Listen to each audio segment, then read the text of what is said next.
I'm Brittany Lewis with Forbes Breaking News. Senator John Barrasso blamed inflation and high gas prices on the Biden administration during Tuesday remarks on the Senate floor. The national average price of gas topped $5 per gallon, according to AAA. This is more than a 50-cent increase from just a month ago. Barrasso predicted that Americans will vote Democrats out of office in the upcoming midterms due to these record high prices. Here's more from the Wyoming Republican. Wyoming. Thank you, Madam President. Madam President, I come to the floor as I see my colleagues debating issues related to energy, and I come to the floor to also debate and discuss the issue of energy, and specifically the need, the American people, for more energy. Because right now, America, in terms of energy, is running on empty. Gas prices have broken records day after day after day over the last several months. Inflation increased again last month to a new record 40-year high. Just this morning, we found out that inflation from producers is even higher than inflation for consumers. Wholesale prices are up by nearly 11% in the last year. That means higher prices for people who grow our food, who build our buildings, and who work so hard to keep the lights on. Inflation for producers means inflation for consumers tomorrow. After 13 months of this inflation crisis, there's still no light at the end of the tunnel. Average price of gasoline across the United States today over $5 a gallon. That's a big number. We just heard colleagues discussing big numbers. $5 a gallon is a big number for anyone who's driving a gas-powered car or a diesel-powered car or truck in America. Gas prices are at an all-time high in all 50 states, and there is no end in sight. Experts tell us that the price of gas is going to continue to go higher. We may actually see $6 a gallon this summer across the country, and today, gas is already $6 a gallon in a number of locations. Now, for most Americans, this is unthinkable. So what are the families doing? Well, they're kind of buckling up for what may be a summer of financial suffering for the American people. For many, it means a summer of staying home. People are having to change the way they drive, the way they eat, the way they live. Family vacations are being canceled left and right. People are cutting back on shopping to the point that retail jobs disappeared last month. Thousands and thousands of retail jobs. Coronavirus caused one lockdown. Now we're headed into a new lockdown because people don't have the money to get out. To get out to go to dinner, get out to go to a movie, get out to go on vacation. People are staying home because they can't afford to do anything else. Many working families are being pushed to the breaking point. Savings have melted away. Household debt is now at a record high. More and more people having to borrow money just to get through the end of the month. The purchasing power of the American people keeps going lower and lower and lower. That's providing very little relief. Even for people who are getting raises, they're having a hard time keeping up and feel they're falling further behind. Home energy costs are up and will continue to go up this summer. We hear that our energy grid is vulnerable for blackouts this summer.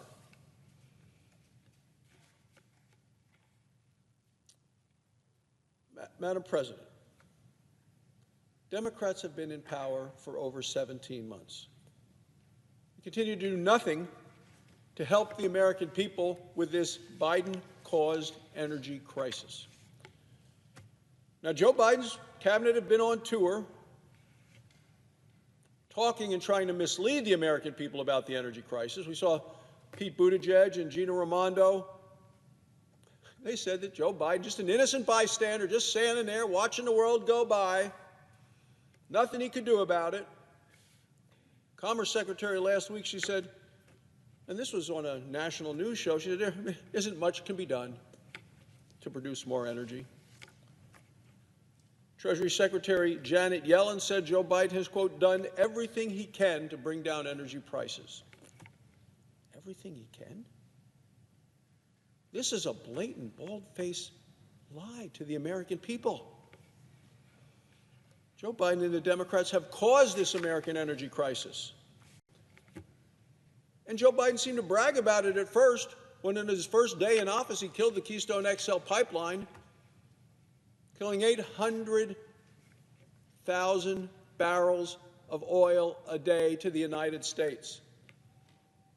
More than we would have ever gotten from Putin. Joe Biden bragged about it, proud of himself.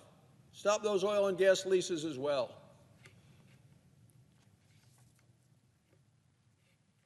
What the president has done with the oil and gas leases was blatantly illegal, brutally punished workers, families in my home state of Wyoming.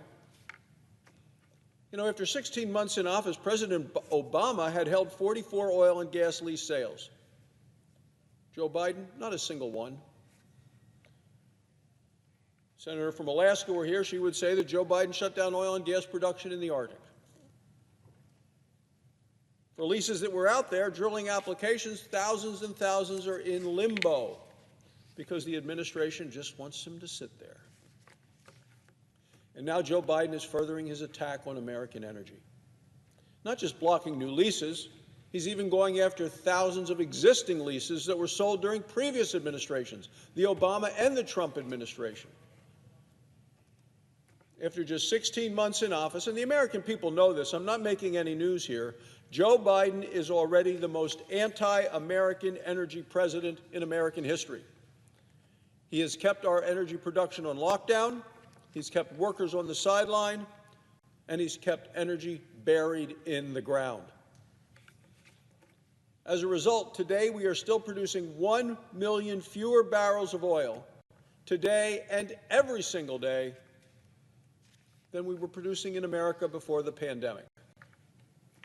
So despite what the administration claims, Joe Biden could do things right now to actually produce more energy. First, instead of blocking off federal land, he needs to hold federal oil and gas lease sales. He should approve the 4,300 drilling applications that he is holding in limbo. And finally, instead of shutting down pipelines, he should approve more pipelines so we can transmit energy. He should speed up the pipeline approval process. Right now, it takes a lot longer to get approval to build a pipeline than it does to actually build a pipeline. But Joe Biden refuses to change his policies. That's why I say that Joe Biden actually wants high gas prices.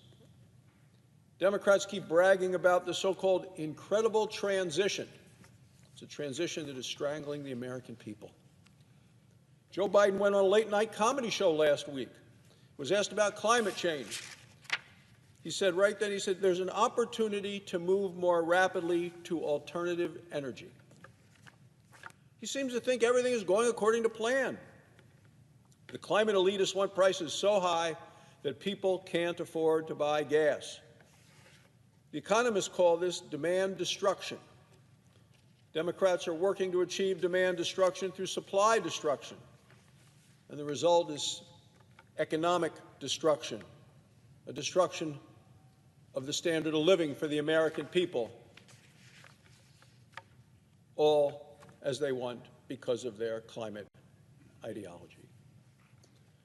So Democrats have kept supply slow and low, they've driven up prices, and now the American people are forced to stay home. Well, the Transportation Secretary continues to say, just get an electric vehicle. Gas prices are no big deal. The average electric vehicle costs over $55,000. American people can barely afford groceries right now, let alone an electric vehicle. CNN ran a story recently about single mothers skipping meals so their kids can eat.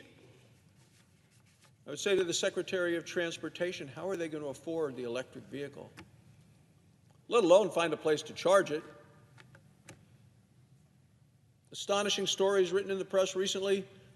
People trying to drive electric vehicles from point A to point B said, never again. Oh, no. Heard stories of someone renting an electric vehicle in Wyoming, driving it from one place to another, using a regular plug-in, came back an hour later, it had charged the battery enough extra in that full hour that they could go an additional 4 miles. And that's what Joe Biden wants for America. That's his view of America. Stay at home, Joe. Transportation Secretary refuses to admit that gas prices drive up the cost of other things like food, the cost of retail, the cost of almost everything. Democrats tell us that we just need a little more wind energy, a little more solar power, and things would be great. So what does Joe Biden do? He listens to him, and he uses wartime executive powers to demand that we make more solar panels. This is another dangerous Democrat delusion. We don't have high gas prices and high food prices because of a lack of solar panels. We have high gas prices and high food prices because of a lack of American gasoline, oil, energy. Democrats keep repeating the talking points about renewable energy, yet they never do the math. The most affordable and most reliable energy known to man is traditional energy: oil, natural gas, coal. Electric vehicles still use energy. This energy comes mostly in this country from natural gas and coal. The only way to bring the price of gas down is to bring the supply of gas up. It's the one thing the Democrats refuse to do.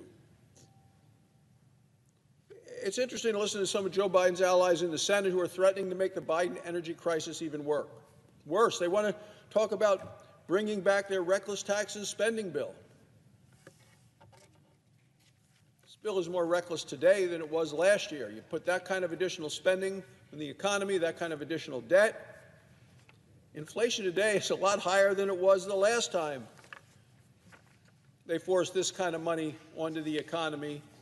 This will be adding fuel to the fire. And then the Democrats are talking about raising taxes, and specifically raising taxes on American energy. More taxes on American energy mean higher prices at the pump. It's as simple as that. Higher prices at the pump mean higher prices at the grocery store. Now isn't the time to raise taxes on the American people. Janet Yellen was surprised. She said it last week, talked to the New York Times, said she was surprised at how negative people's opinion was of the economy. She said she was amazed at how pessimistic people were about the economy. How out of touch can one be for the Secretary of the Treasury to say that at a time when it's the highest gas prices in the history of the country, food prices at an all-time high, inflation at a 40-year high? Over 3 out of 4 Americans think the country is heading in the wrong direction under Joe Biden and the Democrats. The American people have seen what 16 months of Democrat rule has done to them. And Janet Yellen's surprised at the pessimism and the negativity. Record inflation, record gas prices, record debt, disappearing savings, empty shelves, labor shortages, a looming recession. It is long past time to change course. It is time to stop this reckless spending, unleash American energy. The American public cannot afford to pay the price, but they will make the Democrats pay the price come November. Thank you, Madam President. I yield the floor. Suggest the absence of a quorum.